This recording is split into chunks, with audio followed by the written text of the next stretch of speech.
خواتین و حضرات، یہ وہ شخص ہیں جواد وسیم صاحب.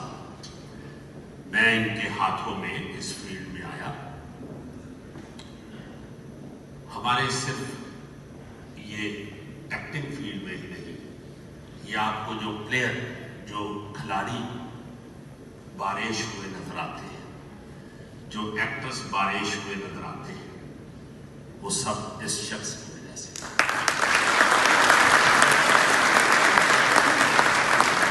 اور آپ یہ سن کے بڑے خوش ہوں گے اور بڑے حیران ہوں گے کہ بے شمار ایکٹرز ہیں جن کے بچے حافظ ہیں قرآن شریف کے، اور یہ شخص ان کے 4 بچے ہیں، چاروں حافظ ہیں.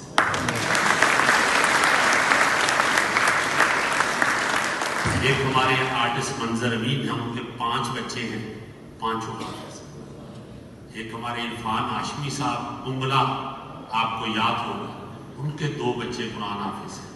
اورنگزیب بغاری صاحب کے 2 بچے قرآن حافظ ہیں. بے شمار ایک لمبی لسٹ ہے، ایک لمبی لسٹ ہے. وہ صرف اس شخص کی وجہ سے، اور میں ذاتی طور پہ جانتا ہوں کہ یہ دوستوں کے، ملنے والوں کے گھروں میں جا جا کے یہ باقاعدہ محنت کرتے رہے ہیں کہ خدا کے لیے یہ بڑا اچھا ہے. ثقافت کی پروموشن بہت اچھی ہے، میں اسے بالکل برا نہیں سمجھتا، مگر ساتھ ساتھ اللہ کے ساتھ، دین کے ساتھ بھی جڑ کے رہو. اور انہوں نے اس کا عملی مظاہرہ بھی کیا ہے، جو کہ ہمارے ہاں بہت کم ہے. میں یہ سمجھتا ہوں کہ پاکستان میں کچھ نہیں ہے، تھوڑی بہت نحوست ہے، اور نحوست بے عمل عالموں کی وجہ سے.